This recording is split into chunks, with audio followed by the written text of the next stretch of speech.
Salve rapaziada, tudo bem com vocês? Espero que todos vocês estejam bem, em paz e com saúde e que todos vocês se conservem assim para que em breve nós estejamos juntos novamente. Eu, professor Maurício, dando continuidade ao estudo da radiciação, estudo dos radicais, eu vou apresentar nesta videoaula para vocês a segunda propriedade dos radicais, ok? Então, sem mais delongas, o que diz a segunda propriedade dos radicais?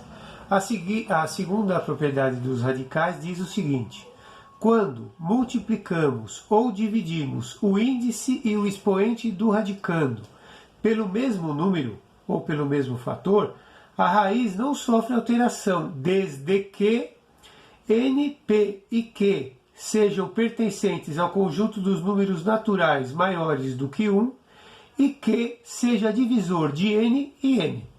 Aparentemente, olhando o que está escrito aí, parece algo bastante complicado, mas eu vou mostrar para vocês que não tem segredo algum.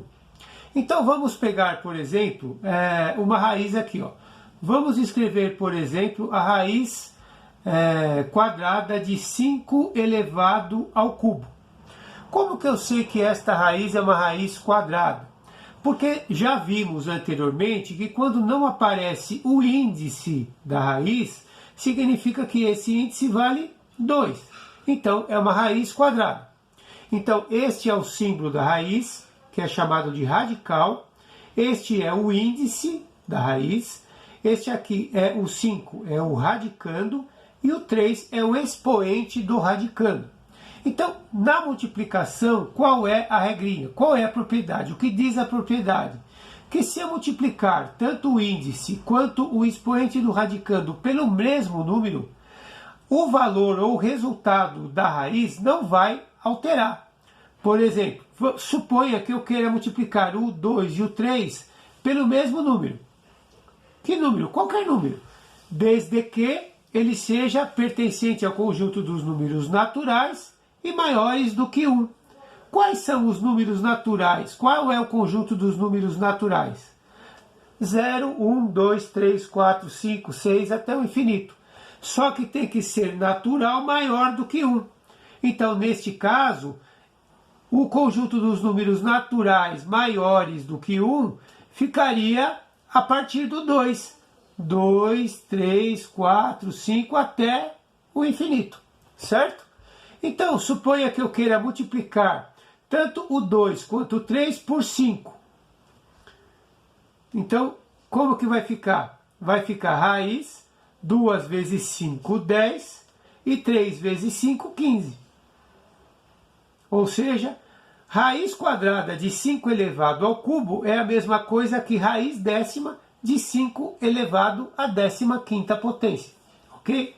Então, observe, quando eu multiplico tanto o índice da raiz quanto o expoente do radicando pelo mesmo número, não altera o valor da raiz. Ok? Isso acontece também na divisão. Então, por exemplo, se eu tiver aqui raiz, vamos pegar, por exemplo, raiz quadrada de 10. Vamos colocar aqui, por exemplo, um índice e um expoente. Vamos colocar aqui 16 e aqui 8, por exemplo. Observe o seguinte: eu posso dividir tanto 16 quanto 8 por um número natural maior do que 1, desde que o n e o m, que são esses números, tá? Eles sejam divisores, que esse número que eu vou dividir, ele seja divisor tanto do m quanto do n ao mesmo tempo. Ou seja, eu posso dividir, por exemplo, o 16 por 2 e o 8 também por 2. O que vai acontecer? Eu vou ter a raiz, 16 dividido por 2 dá 8. Vou conservar aqui o radicando, que é 10, e 8 dividido por 2 é 4. Ou seja, raiz 16ª de 10 elevado a 8 é a mesma coisa que raiz oitava de 10 elevado a 4. Por quê? Porque eu dividi tanto 16 quanto 8 pelo mesmo número, ou seja, pelo mesmo divisor.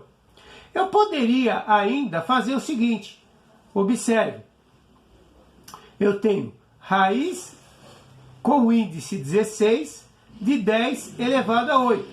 Ao invés de eu dividir por 8, eu posso dividir por 4. Então, se eu dividir tanto o 16 quanto o 8 por 4, o que vai acontecer? 16 dividido por 4 dá 4. E 8 dividido por 4 dá 2. Então, eu posso dizer que a raiz com índice de 16 de 10 elevado a 8 é a mesma coisa que raiz quarta de 10 elevado ao quadrado. Porque eu dividi tanto 16 quanto 8 por 4, pelo mesmo divisor, ok? Supõe ainda que eu queira dividir por um outro número. Então eu tenho raiz de índice 16 de 10 elevado ao oitavo.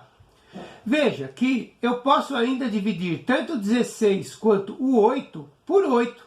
Então, se eu dividir o 16 por 8, dá 2. E se eu dividir o 8 por 8, dá 1. Tá? Então, raiz de índice 16 de 10 elevado à oitava é a mesma coisa que raiz quadrada de 10. Beleza? Porque não há necessidade de colocar o expoente 1 aqui em cima. Tá bom? Então, eu posso dividir tanto o índice quanto o expoente do radicando pelo mesmo número. E o resultado da raiz vai ser o mesmo. Beleza, pessoal? É isso aí. Então, a segunda propriedade é esta aí. É bem simples. Você pode multiplicar o índice e o expoente do radicando pelo mesmo número e não vai alterar o valor da potência ou da raiz, né? E você pode dividir tanto o índice quanto o expoente do radicando pelo mesmo número, desde que ambos sejam divisores desse mesmo número, ok? Beleza? É isso aí. Então espero que vocês tenham entendido. Fiquem com Deus, fiquem em paz e até a próxima. Valeu!